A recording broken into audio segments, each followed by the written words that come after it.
Hello students, आज हम BSc first year का टॉपिक क्वांटम संख्या या आपके क्वांटम नंबर्स के बारे में स्टडी करेंगे। तो आइए वीडियो स्टार्ट करते हैं। तो देखिए, पिछली कक्षाओं में आपने पढ़ रखा है कि क्वांटम संख्या किसे कहते हैं और ये कितने प्रकार की होती हैं। तो आइए देखते हैं कि क्वांटम संख्या बोर सिद्धांत से उच्च विदीर्ण क्षमता वाले स्पेक्ट्रोस्कोप से प्राप्त रेखाओं द्वारा कक्षाओं का स्पष्टीकरण नहीं हो सका। इसके पश्चात सर फील्ड ने बताया कि इलेक्ट्रॉन वृत्ताकार कक्षाओं के अलावा दीर्घ वृत्ताकार कक्षाओं में भी घूमते हैं, परंतु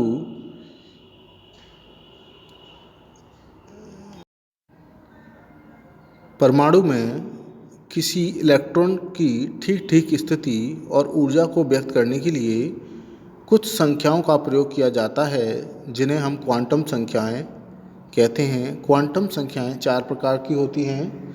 नंबर 1 मुख्य क्वांटम संख्या, प्रिंसिपल क्वांटम नंबर्स। नंबर 2 आपके दिगंशी क्वांटम संख्या,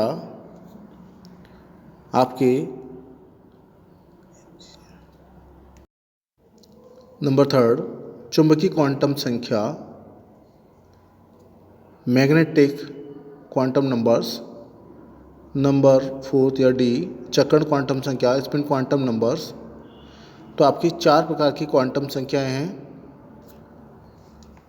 जो नंबर 1 आपके मुख्य क्वांटम संख्या, दिगंशी क्वांटम संख्या और आपके चुंबकीय क्वांटम संख्या और आपके चक्रण क्वांटम संख्या, स्पिन क्वांटम संख्या नंबर्स। तो आइए, तो इसमें फर्स्ट नंबर है आपकी कि मुख्य क्वांटम संख्या।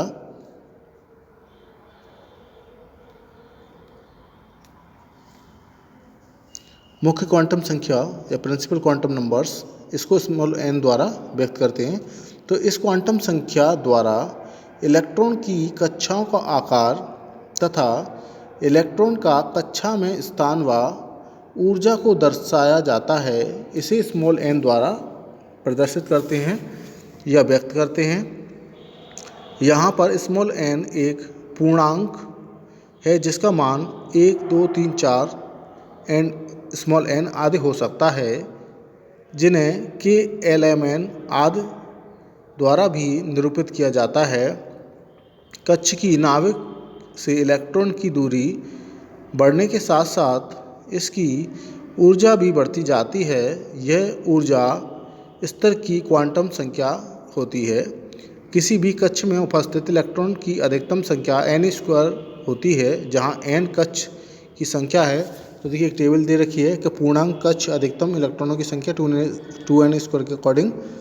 तो देखिए कि पूर्णांक 1 है, कक्ष संख्या आपके k है, तो इसमें इलेक्ट्रॉन आपके 2n² के अकॉर्डिंग आपके 2 हैं। तो इसमें देखिए 2n² के अकॉर्डिंग कि 2n², तो n की जगह हम 2 × 1 का स्क्वायर रखेंगे, तो इसका मान जो आएगा वो 2 ही आएगा। तो ये आपका 1 में आपका 2n² का फॉर्मूला यूज आएगा। अगर L में 2 इलेक्ट्रॉन हैं तो 2n² के अकॉर्डिंग आपके 8, और आपके M में 3 हैं तो इसके अकॉर्डिंग 18, और N4 में आपके 4 हैं तो इसके 32 आएंगे।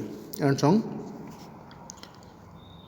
कक्ष अथवा परमाणु का आकार किसी तत्व के किसी कोश में स्थित इलेक्ट्रॉन की ऊर्जा का परिकलन निम्न सूत्रों द्वारा किया जा सकता है या किया जाता है कि MVR = NH/2π।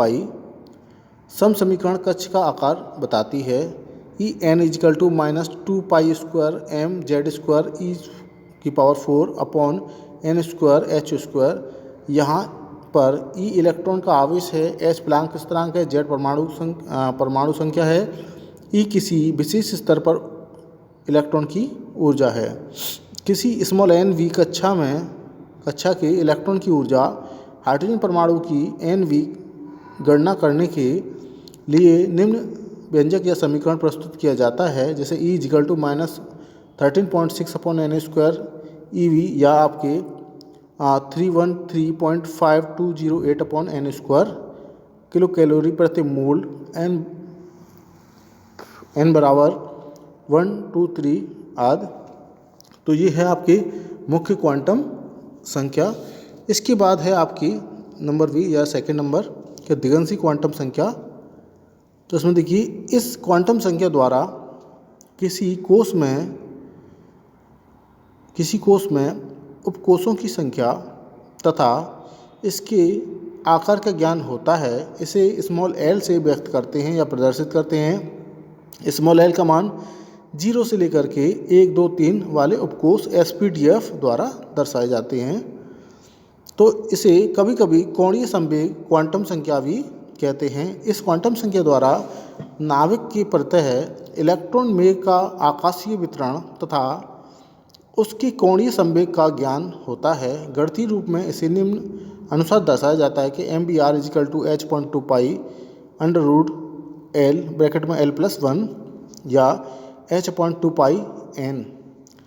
S आपके शार्प, P बराबर प्रिंसिपल डिफ्यूज्ड और F आपके फंडामेंटल होते हैं।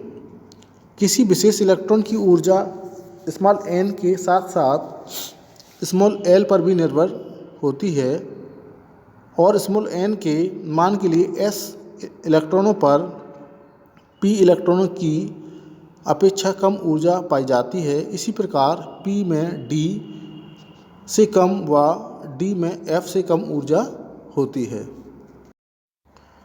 तो देखिए, स्मॉल l का मान 0 से n-1 तक होता है। तो यदि n बराबर 1 तो l का मान केवल 1 होगा, L = 0 या S उपकोष।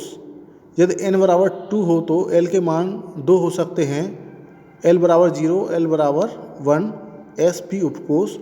यदि n बराबर 3 हो तो l के मान 3 हो सकते हैं, L बराबर 0, L बराबर 1 और L बराबर 2 या SPDF उपकोष। L के अधिक से अधिक 4 मान 0, 1, 2, 3 होते हैं जो क्रम से SPDF उपकोषों को प्रकट करते हैं।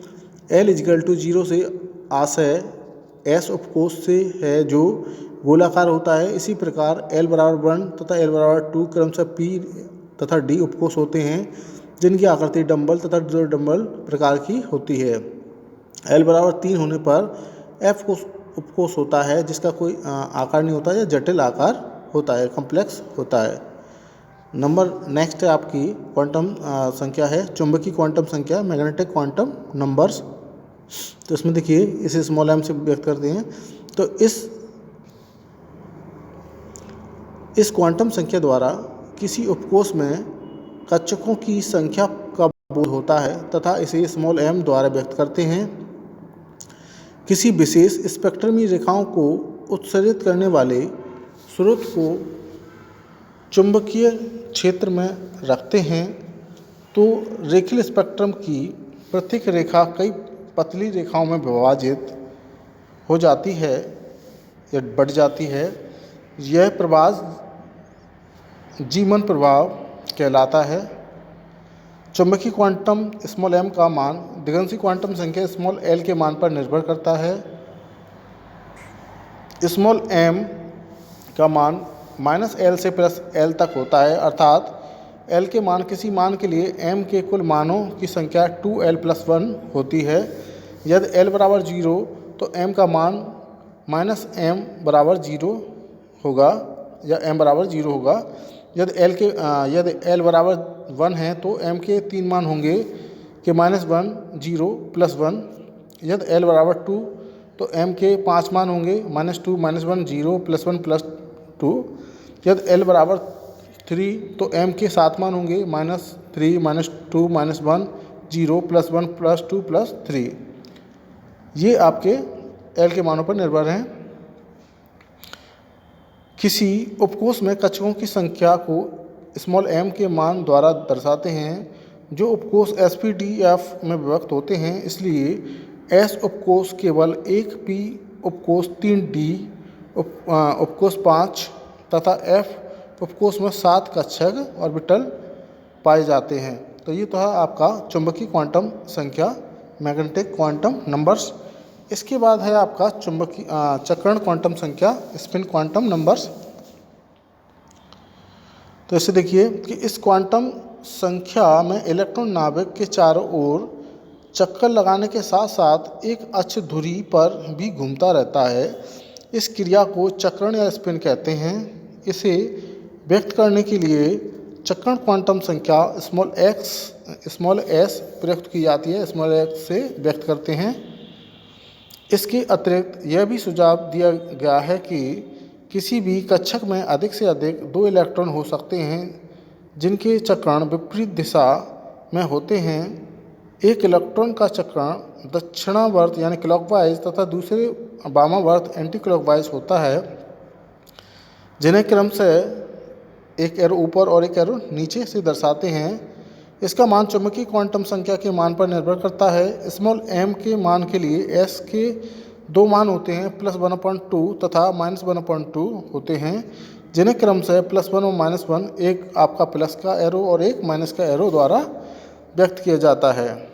अपने अक्ष पर चक्रण करते हुए इलेक्ट्रॉन में एक कोणीय संवेग उत्पन्न हो जाता है। इससे भी इलेक्ट्रॉन की ऊर्जा प्रभावित होती है।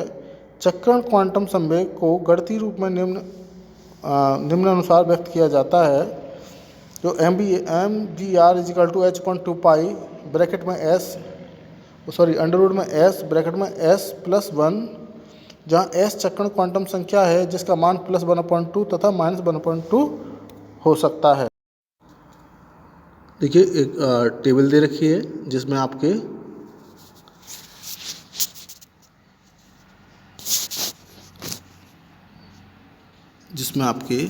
चारों क्वांटम संख्याओं के मान दे रखे हैं और उनके इलेक्ट्रॉन भरने का जो तरीका है वो दे रखा है। तो देखिए चारों क्वांटम संख्याएं दे रखी हैं, जिसमें कोस K11 दे रखे हैं। मुख्य क्वांटम संख्या small n, n1, n2, n3, n4 दे रखा है। दिगंशी क्वांटम संख्या L। चुंबकीय क्वांटम संख्या है आपके m और क्वांटम संख्या उसका और मुख्य कोश में इलेक्ट्रॉनों का कुल संख्या दे रखी है। तो देखिए K = 1 दे रखा है, तो इसका मान दे रखे हैं तो टेबल में। तो यहाँ लास्ट में देख लीजिए कि आपके 2 इलेक्ट्रॉन हैं। L में इसके 8 इलेक्ट्रॉन है 2n² के अकॉर्डिंग, और M में 2n² के अकॉर्डिंग 18 हैं, और N में आपके 32 हैं। तो ये आपके इलेक्ट्रॉन हैं जो भरे गए हैं इस टेबल के अकॉर्डिंग। इसके बाद देखिए कि विभिन्न इलेक्ट्रॉन के लिए क्वांटम संख्या के मान का निर्धारण एग्जाम्पल के अकॉर्डिंग दर्शाया गया है। तो देखिए एक नाइट्रोजन परमाणु के 7 इलेक्ट्रॉनों के लिए चारों क्वांटम संख्याओं के मान इलेक्ट्रॉन विन्यास पर निर्धारित किए जाते हैं। तो इलेक्ट्रॉन विन्यास आपने अफवाह का नियम पढ़ रखा है। तो नाइट्रोजन परमाणु, नाइट्रोजन दे रखा है, नाइट्रोजन के 7 इलेक्ट्रॉन हैं जिसका इलेक्ट्रॉनिक विन्यास दे रखा 1s2 2s2 2p1 2p3। तो s में 2 इलेक्ट्रॉन और 2s में 2 इलेक्ट्रॉन और p में इसके आपके एक इलेक्ट्रॉन हैं। तो s उपकोष में 2 इलेक्ट्रॉन हैं, तो इसके लिए s के उपकोष के लिए प्रथम इलेक्ट्रॉन n = 1, तो l = 0, m = 0 और s = +1/2, और द्वितीय इलेक्ट्रॉन के लिए n = 1 और l = 0, m = 0, s = -1/2। अब दूसरे इलेक्ट्रॉन है 2s में 2 इलेक्ट्रॉन हैं, तो 2s उपकोष के प्रथम इलेक्ट्रॉन के लिए n = 2, l = 0, m = 0, s = +1/2, और द्वितीय इलेक्ट्रॉन के लिए n = 2, l = 0, m = 0 और s = -1/2। ठीक है। इसके बाद देखिए, इसके बाद दे रखा आपका p में 2p उपकोष में 3 इलेक्ट्रॉन हैं जिनका चक्रण की दिशा समान है। तो 2p उपकोष में प्रथम इलेक्ट्रॉन के लिए n = 2, तो l = 1, m = +1, s = आपके +1/2। द्वितीय के लिए n = 2, l = 1, m = 0 और s = +1/2। तृतीय इलेक्ट्रॉन के लिए n = 2, तो l = 1, m = -1 और s = +1/2 होगा। तो ये तो था आपका